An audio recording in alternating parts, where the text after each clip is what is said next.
My name is Pini. It's not too late to leave if you don't want to be here. Or tweet your friends to bring them here if you think it's interesting. So, I'm going to talk about cloud-native transformation. I will mention briefly Kubernetes, but it's not the core of the talk. So, I'm from Container Solutions, which is a consulting company. I'm CTO and co-founder, and I'm based in Amsterdam. So coming here for this talk. So,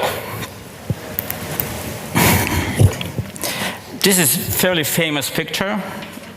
This specific one is coming from Sequoia, which is one of the biggest investment funds in the Valley.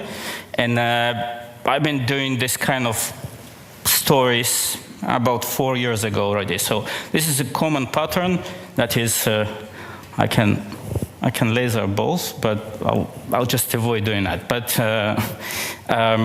so basically the story is fairly simple. The software is the software is dividing into pieces. It's like a kind of biological system. So it's getting smaller. The software itself getting bigger, but the pieces of it is becoming smaller. And that requires essentially a lot of all kind of new abstractions and tools. And if we want to build software bigger, we need to use new ways of, essentially invent new ways of building software. So this is the background for this. And at the end, you see it's called the cloud era. Right? And then at some point people said, yeah, so now we are building cloud-native applications. Right? Cloud-native is a new thing. About 2 years ago, no one knew what it is. Today, still most people don't know what it is. There's still no really good definition, but there is one way to define it, and then to look on a charter of an organization called CNCF, which is Cloud Native Computing Foundation, which is part of Linux Foundation, and it's a really big organization. All the bigger companies are involved in it. So essentially, it's kind of industry standard now. And the definition is fairly simple. I'll highlight some of the important things. Essentially, it's containers, microservices, and dynamically scheduled. And we needed to build better and software faster.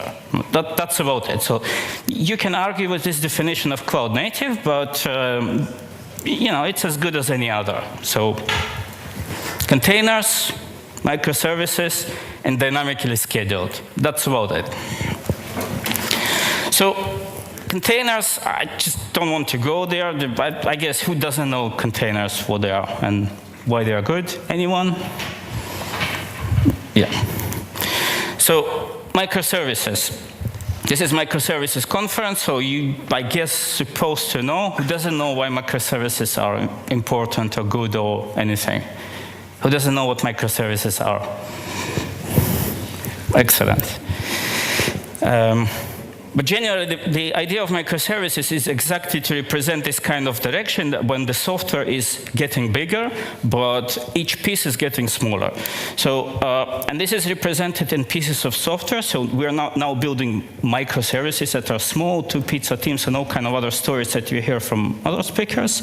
But there is also a very important other thing, which is on the bottom, is how long does it take to deliver software? In the world of monoliths, Waterfall, it's months, and then in Agile is weeks, and microservices is hours or minutes even. So this is essential for the rest of the talk. And the third part is dynamically scheduled. That's, I think, the last time I'm going to mention Kubernetes. So, and it's not about production. Dynamically scheduled meaning that those microservices are packaged in containers, can be scheduled at random times and random places, in clouds, on-premise, in different strategies, and eventually in some sort of hybrid environment where some of them are running on-premise and some of them are running on cloud, and they interact, and then, you know, again, so all this typical microservices stuff, right? So those are three pieces that define cloud-native applications.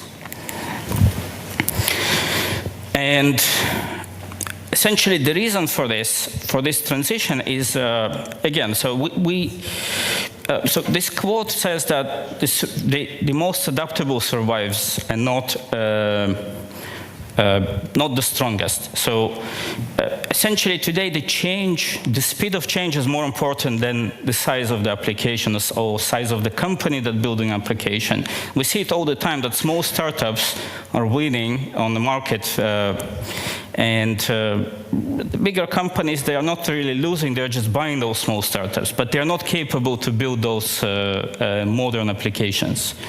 So essentially, we need this because if we cannot adapt to the world and change our way fast enough, then there will be some new startup that will be going much faster, and then just build something that we will basically start losing the competition.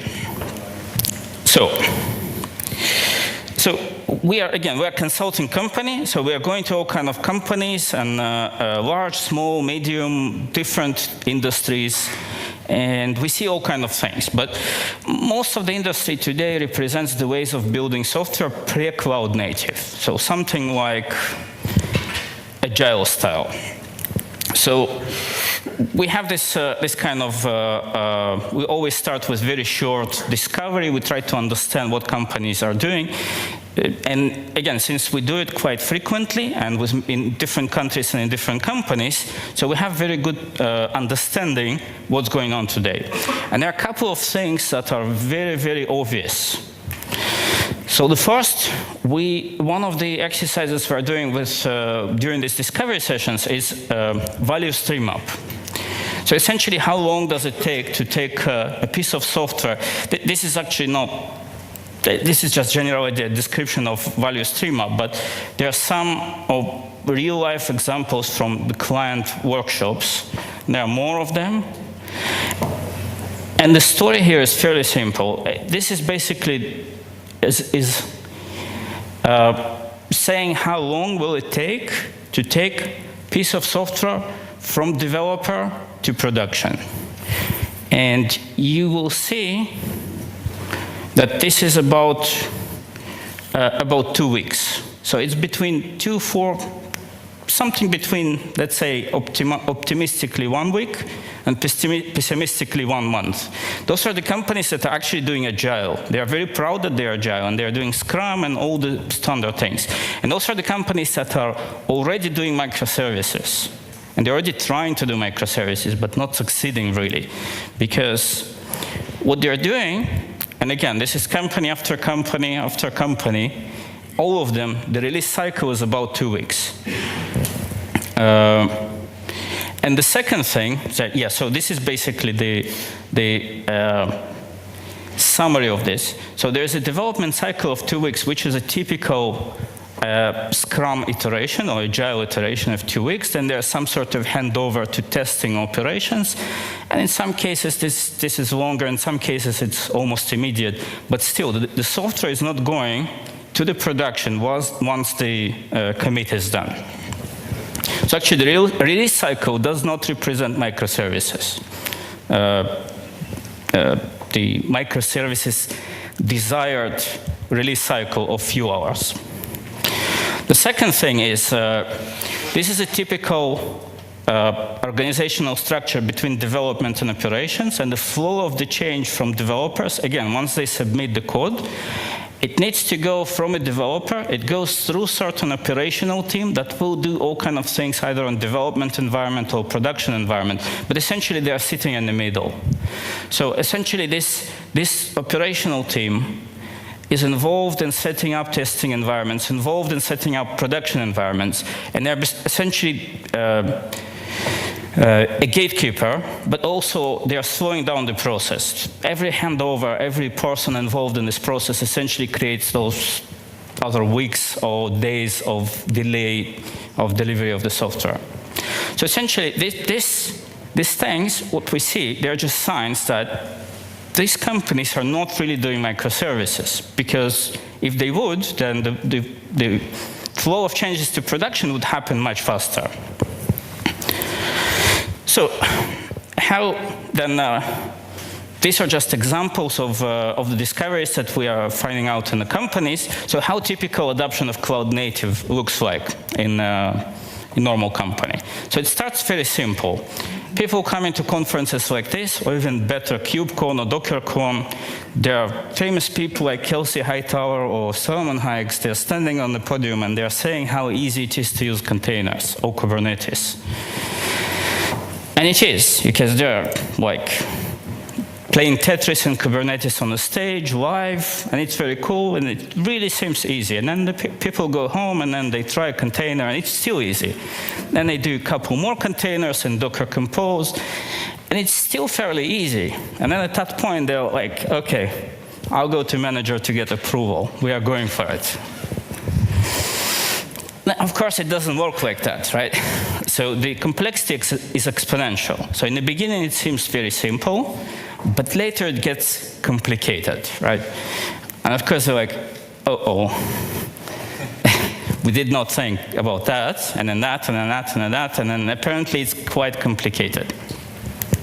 So of course, hopefully they call somebody, but if not, they spend a couple of years, either figure out or call somebody. But this is a typical journey. So we see these companies, we saw this happening the beginning in about a year ago. So just about now, the companies are coming to us in this stage, right? So it's like, okay, we tried and we underestimated the complexity. So where this all complexity comes from? So first, Agile. I already kind of suggested that Agile way, or specifically standard Scrum, is not the best way to do microservices. But generally, this is a common representation of Waterfall. You define a product, and then you just build it. So it takes forever. By the end of it, the product that you actually need is different, but you're still building whatever you defined a year ago, 2 years ago. So of course, in Agile, you go, in Agile way, you change direction all the time. So you kind of build pieces of stuff. But the problem is that unfortunately, in most Agile implementations, they forgot to have a vision. Right? So it's important to have a vision. It's important to invest. In most Agile implementations, there is an idea of sprint zero and architecture up front to just in a not too heavy way, but there are no strong incentives to do that. And then in most cases, there's just random pieces are built without consideration of central architecture. So, of course, it would be much better if you would define a product and then interactively build and adjust it to exactly what you need. But architecture is still important. It's not, Agile doesn't mean no architecture. Agile doesn't mean no planning. It means appropriate amount of planning. So if we talk about the planning, then if Waterfall is consequent set of steps that you cannot go back, then in Agile, you basically do iterations. And in Waterfall, the risk is going down only at the end. And in Waterfall, every time you build a piece of something, then the risk is a bit lower. But what would we expect to see is some sort of massive iteration with some sort of planning and architecture and de-risking and experimentation phase when you understand what you're doing and then iterate through the rest of the delivery.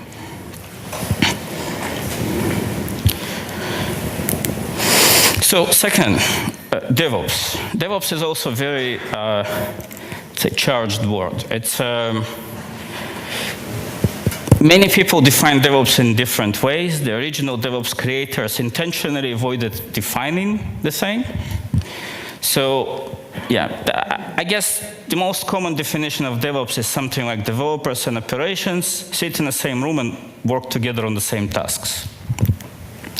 So which is very similar to previous story about developers and testers. So before Agile, there was a development department and testing department. Many companies still have those. And Agile essentially removed it. So today, in more advanced companies that are actually doing Agile, there is no testing department. There is development, and testing is done as part of development, as part of cross-functional teams. In many cases, when you hear DevOps advocates, what they suggest is essentially put operations and developers in the same team, and then let them do the same work. But practically speaking, those are different people. Those are different disciplines. Those are sysadmins and developers. So it would be very nice if every single person in your team would be able to do both very advanced software development and configure the cloud and configure CI/CD. But how practical is it? Can we actually expect this? And if you put them in the same team and one of them is doing one thing and another doing another thing, then how is it different if they're in different teams? I mean, it's a sort of optimization, but it doesn't really solve the problem. So the real solution is somewhere around full automation. So essentially, there is sort of DevOps team. DevOps team is a team that is capable of building distributed applications that can run in different places, and they understand what distribution means, and they understand how to run it. So essentially what they need to understand is how to use Docker, how to use Kubernetes, how to connect microservices within those tools. You cannot expect the same people to actually maintain Kubernetes. This is totally different type of work. So for that, there are all kind of names for the other team. It's a platform team, SRE team, ops team, whatever you call it. But essentially, it's a different team that supports the platform. But if this team sits in the middle between developers and the delivery, and there is a manual handover, that will slow down the delivery and will not allow to deliver within 1 or 2 hours. So the only way to deliver microservices quickly enough is by totally eliminating manual work. So the next thing is complexity of young ecosystem. So if we take an example of virtual machines, for example, it's a mature ecosystem. Everything is figured out. You go to VMware, you buy the tools, you maybe need to buy a couple more tools, but essentially whatever they tell you is right. And you have lots and lots of people experienced in actually doing it. But in cloud-native world, this is cloud-native landscape, again, created by Cloud Native Compute Foundation, CNCF, you don't really need to read any of it. This is just the tools that this organization accepted as cloud-native, right? So there are platforms, there are networking, storage, security, bunch of different tools. And if you want to create a consistent cloud-native platform, you probably need around 15 to 20 tools to work together. And you need to understand how they work together. And none of them is actually fully finished. They're all being built right now. So actually recently, just in last month, I think, CNCF created this journey, this map, what cloud native actually means, which is a massive step towards explaining actually the journey. And it's 2 parts. Just, if you want to find it, just do cloud native trail map. You should find this. There is a GitHub repository where it's all maintained, both this and this. And the reason those things exist, and the reason Linux Foundation or CNCF invests in actually building these diagrams, is because it's so complicated, because people are just looking around. If you Google around how to build cloud-native applications, yeah, it's basically good luck. It's about half a year of research. Who heard about this one? Right. So that's about the same ratio as Kubernetes 2 years ago. So some people heard about this, but this is basically the next thing after Kubernetes. This thing will be as big as Kubernetes in maybe a year from now, right? This is the thing that will sit on top of Kubernetes. It's called service mesh. This is actually part of of this journey. So this is a new thing, right? So service mesh is actually part of the cloud-native journey. But it still is maybe 4 or 5 months old, right? So it's like, if you want to ask how production ready it is, you're like, yeah.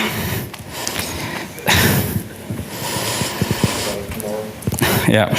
So, of course, it's now part of any conference, but it was just announced somewhere mid-2017.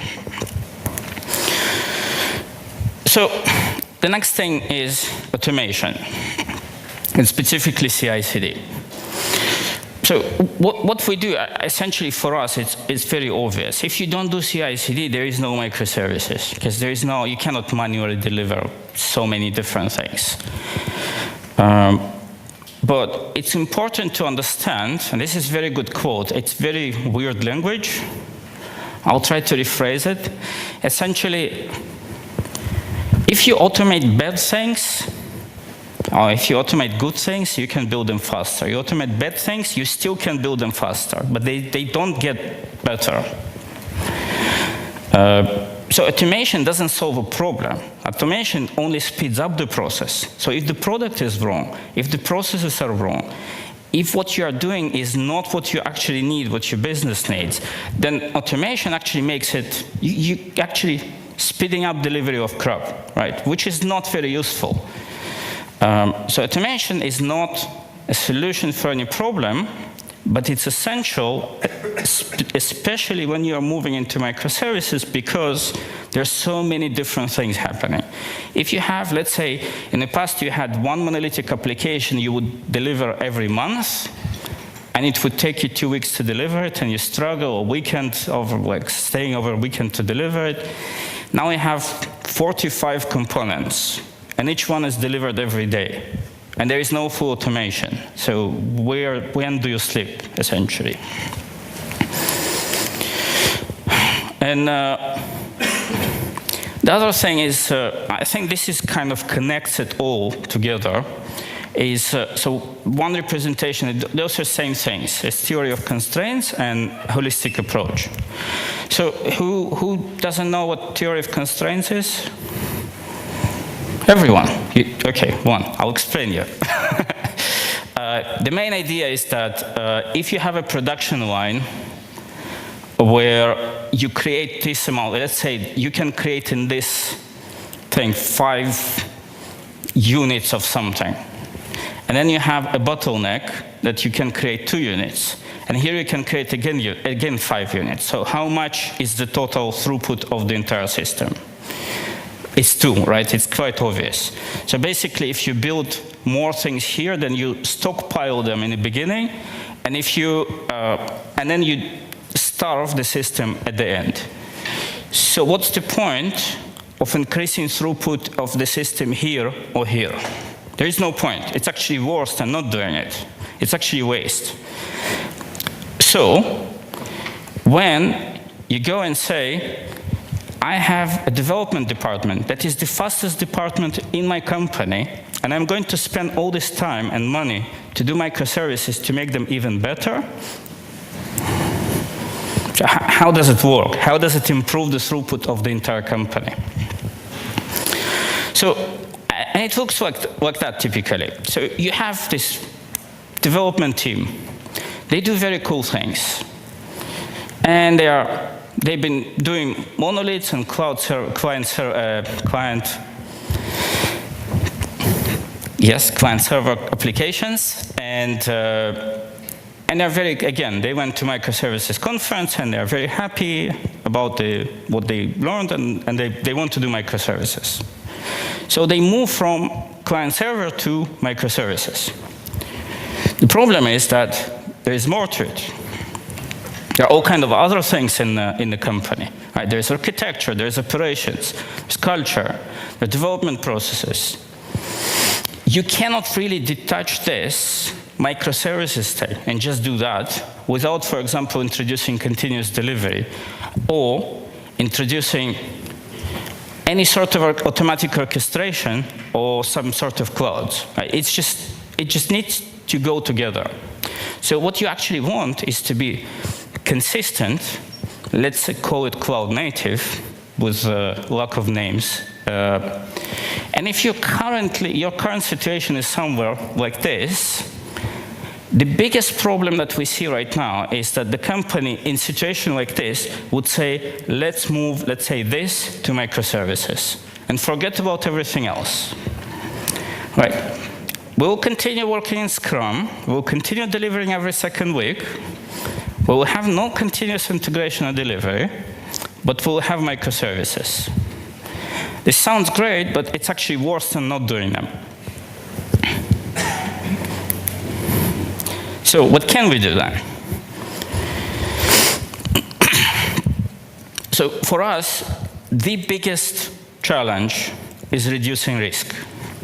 And the reason for this is because that this ecosystem, this cloud native thing, is new, is unknown.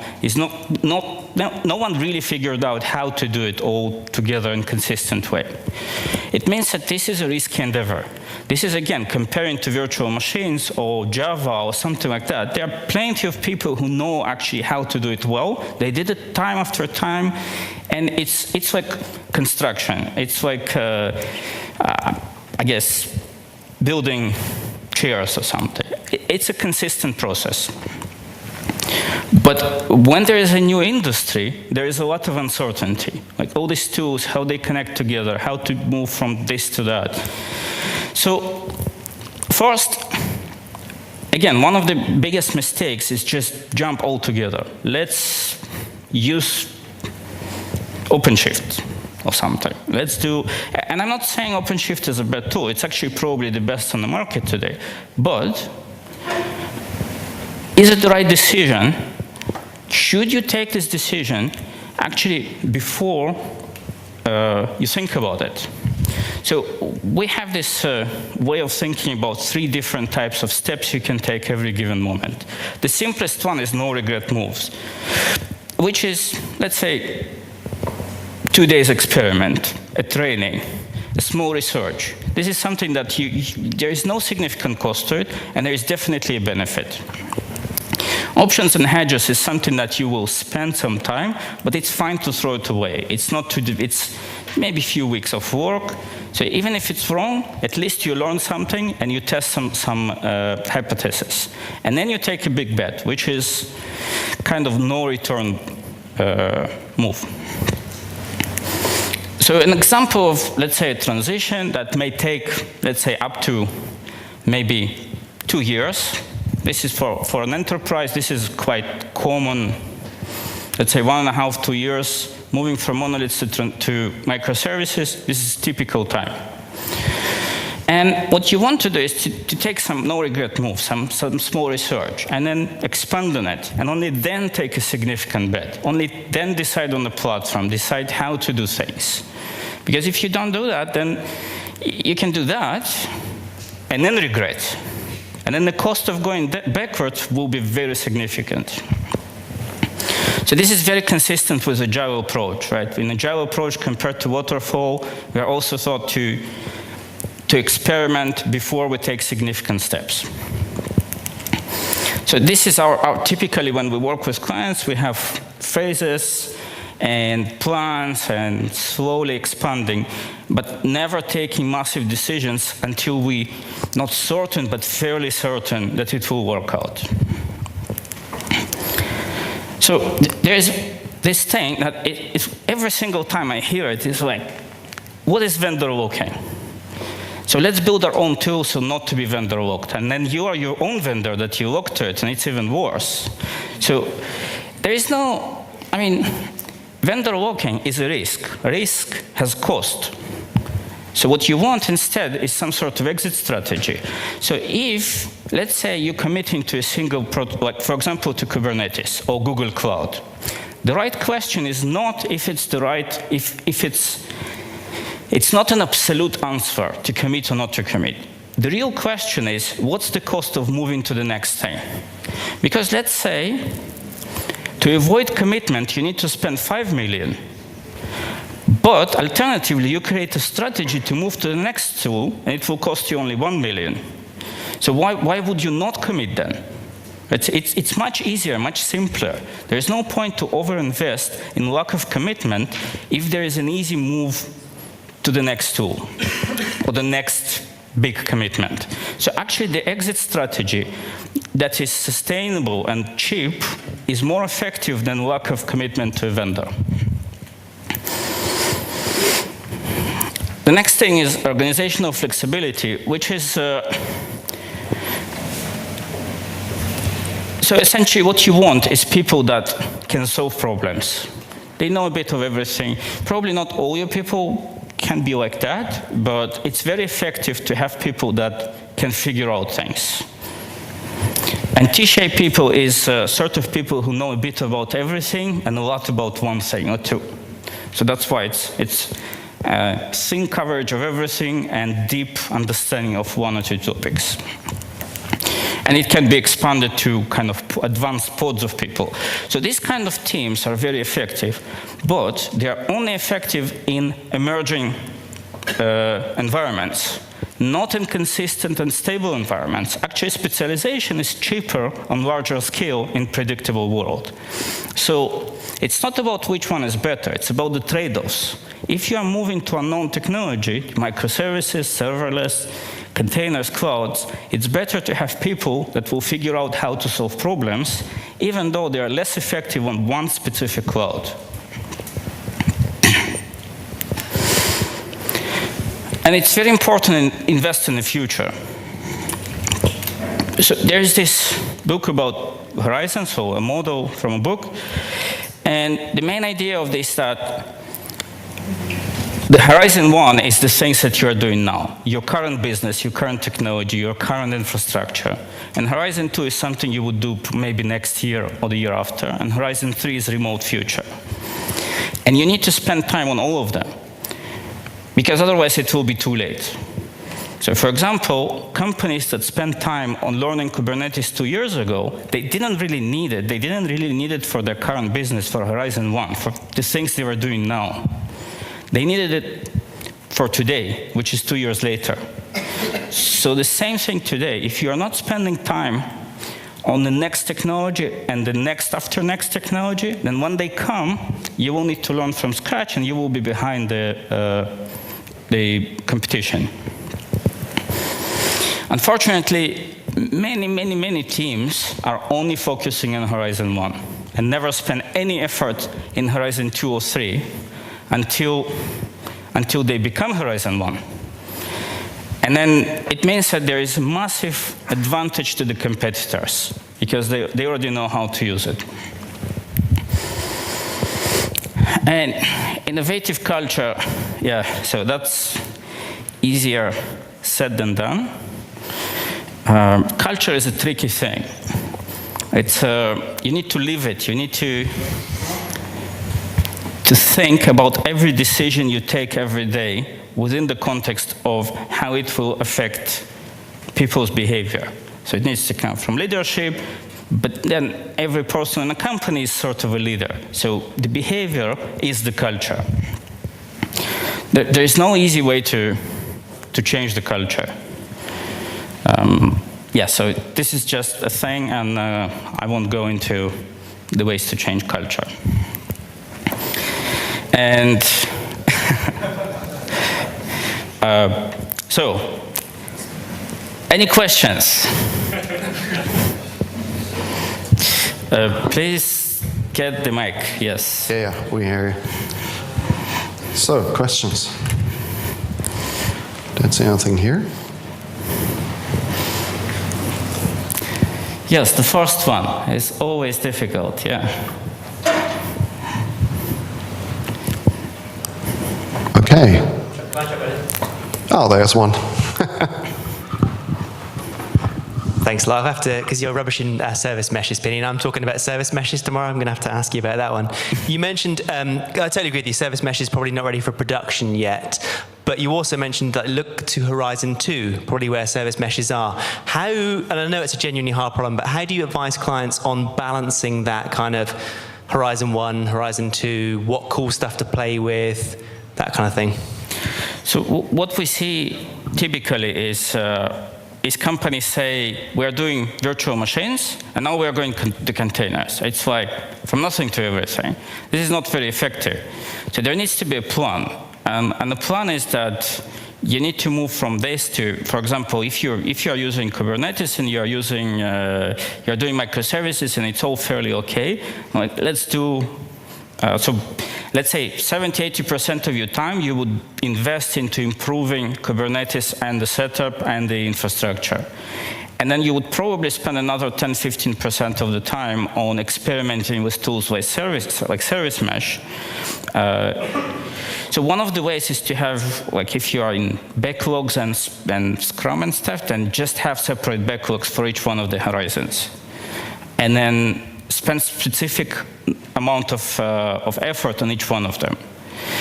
And there is now, it's also saying that Istio is, or service mesh is the horizon 2. It depends on the company. So a company that didn't move to Kubernetes yet, it's even horizon 3. Right? It very much depends. But the point is that if you are not actively spending any time on the future development, then so, yeah, but there is no easy answer because it's too easy to stay within the current maintenance and just general development mode. So it's an effort. This comes back to the culture. If you don't have the culture of doing this like naturally, then it's difficult. All right. Okay, anyone else? Thank you. Thank you.